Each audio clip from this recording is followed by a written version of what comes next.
Somebody asked me what I felt about what was going on in this country and how things would unfold and whether I'm worried or not. The answer to the question is yes, I am worried. And let me tell you what I believe is happening.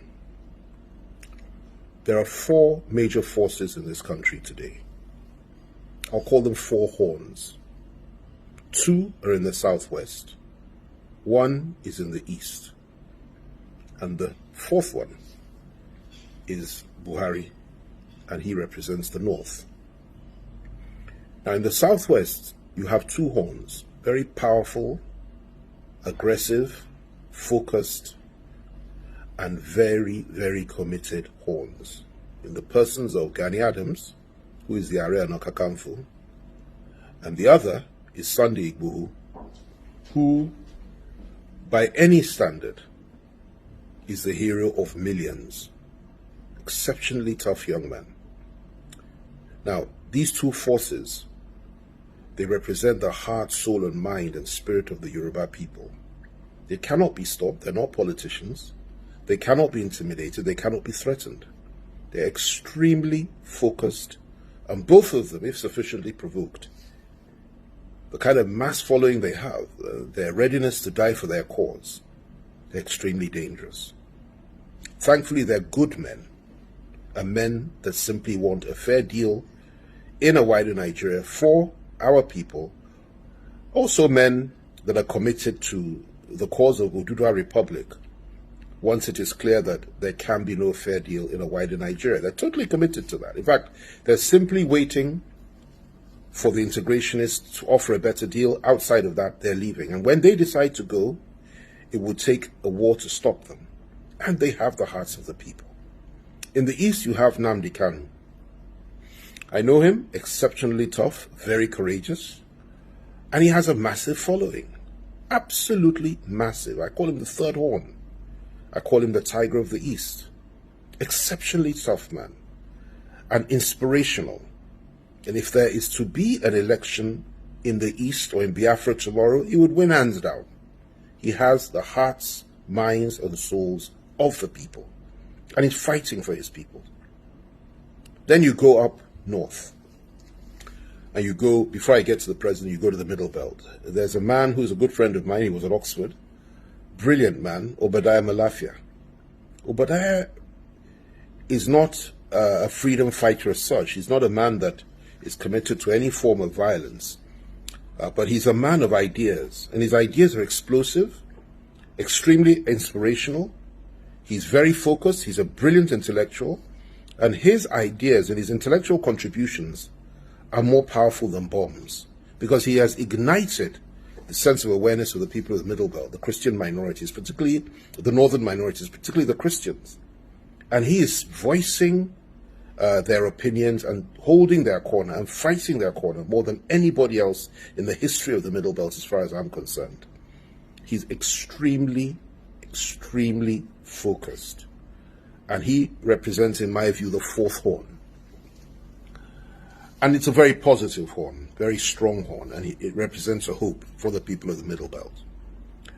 Then, of course, you have President Buhari himself, who I believe is the fifth horn. So rather than four, there are five horns.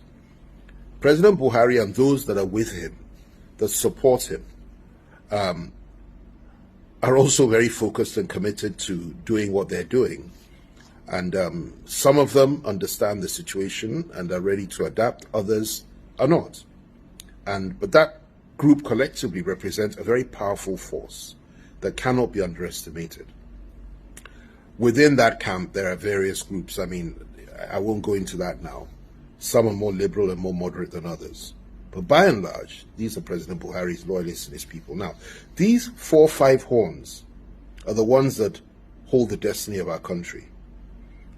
If they conflict, and if there can be no compromise between them at any point in time, and if we do not agree on a formula to avoid war in this country, if you cannot somehow assuage the feelings and persuade the Igbohos, the Adamses, and those behind them to try to be a little bit more understanding about what's going on and try to reach out to them in peace and in love and try to build that bridge, it would be a very dangerous situation we're entering into. The same with Nnamdi Kanu, and the same that the people that Obadiah represents in the Middle Belt.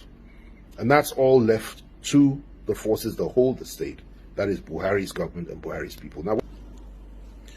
Now what I have said so far may have lost most people, because it's really not for the less discerning and people that cannot think deeply.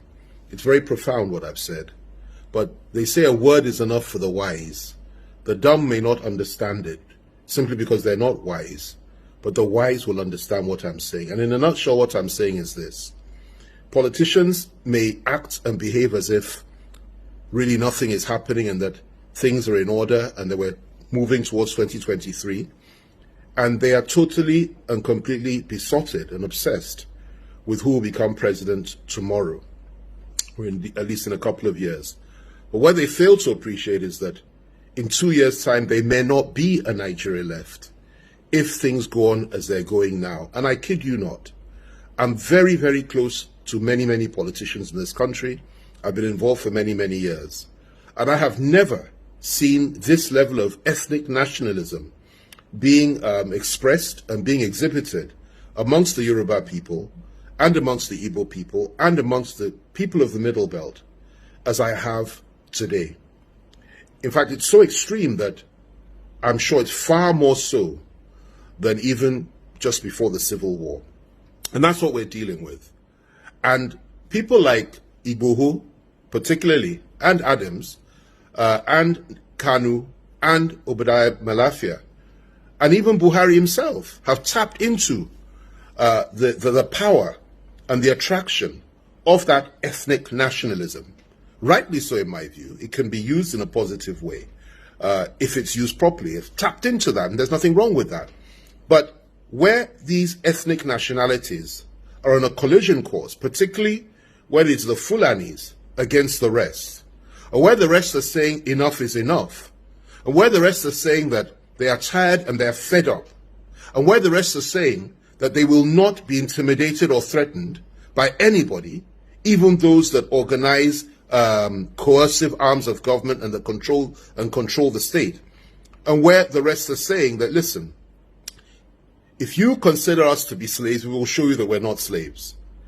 And you have people rising up in those areas, like the names that I've mentioned, like the horns that I've mentioned, to say we will defend the honor and the future of our people and will preserve the lives and property of our people no matter what. This goes beyond politics. This is about national survival. It's about the survival of our ethnic nationalities, and it's about the unity of our country. So I would urge politicians and those that cannot think very deeply to begin to think about what's going on. We're sitting on a keg of gunpowder, and we're acting as if nothing is happening. We've put our heads in the sand like an ostrich, and we're pretending that nothing has gone wrong. In the East today, people are being killed every day, being butchered by our security forces. And of course, unknown gunmen, as they call them, are also attacking not just civilians, but members of our armed forces, members of our police, and so on and so forth, which of course I do not support. I think it's wrong. Violence both ways is wrong. And two wrongs do not make a right. So what's going on there is unbelievable. In some cases, in some parts, policemen cannot even wear their uniforms now because they're scared of being attacked. And this is very sad. Same in the South-South. In the Southwest, you have massive militias being built up around two charismatic leaders who are prepared to go all the way if sufficiently provoked and if the state cannot guarantee the lives and properties of the Yoruba people. And let me tell you, it is only because the elders of the Southwest have been holding them back and chanting restructuring as a way out. That is why the West has been a little bit restrained. This will not last for much longer. The people there are fired up and they want their own country, and you can't wish it away. The Middle Belters have been completely suppressed, subjugated, oppressed, cheated, and belittled for so many, many years now, far more than any other group in this country. They are also seeking for emancipation. They also want a way out. And that is ably reflected by the activities and words of a man like Obadiah Malaifa, like I said earlier. And then, of course, you have the core North itself, represented mainly by President Buhari and those that think like him. Not all are extreme. Some are not. And thankfully, those that are not so extreme are the ones we can reach out to and talk to.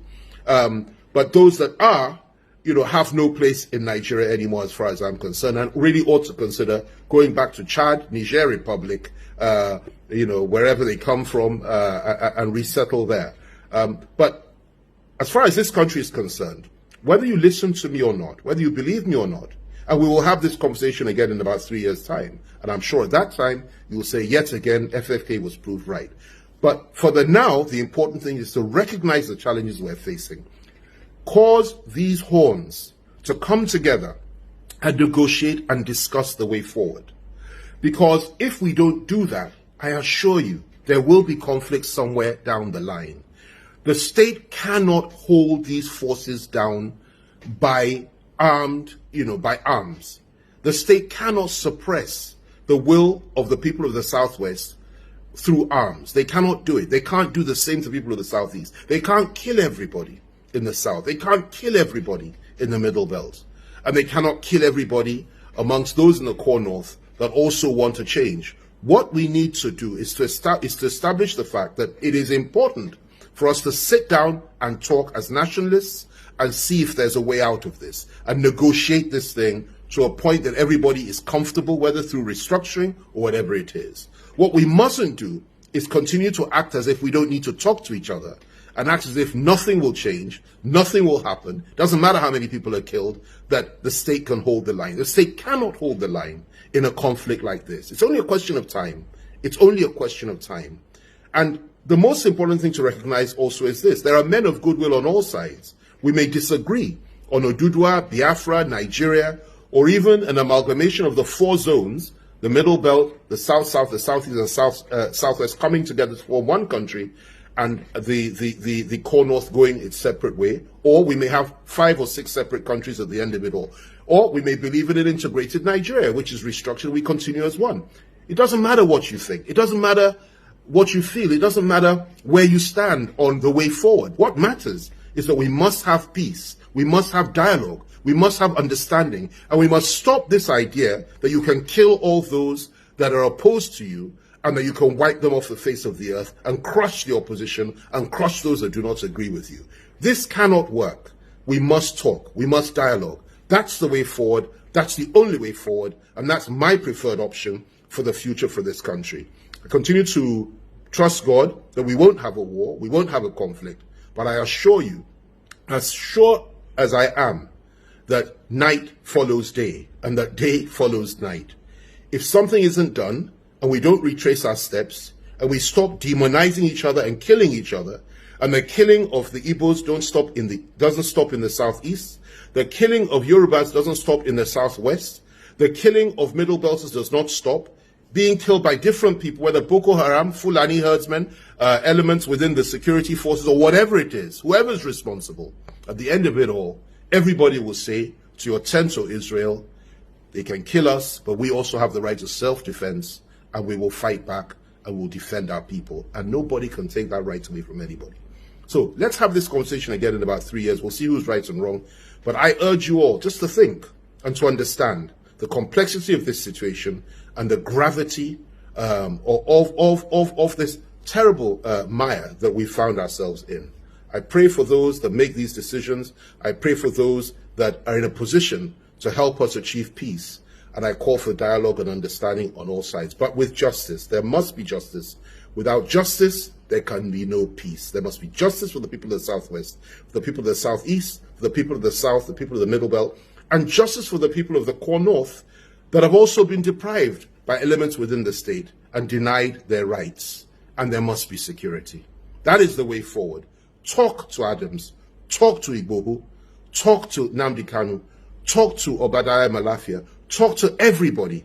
And those on the other side also need to be able to talk to elements within the Buhari government for us to now agree that we go our separate ways peacefully or we stay together in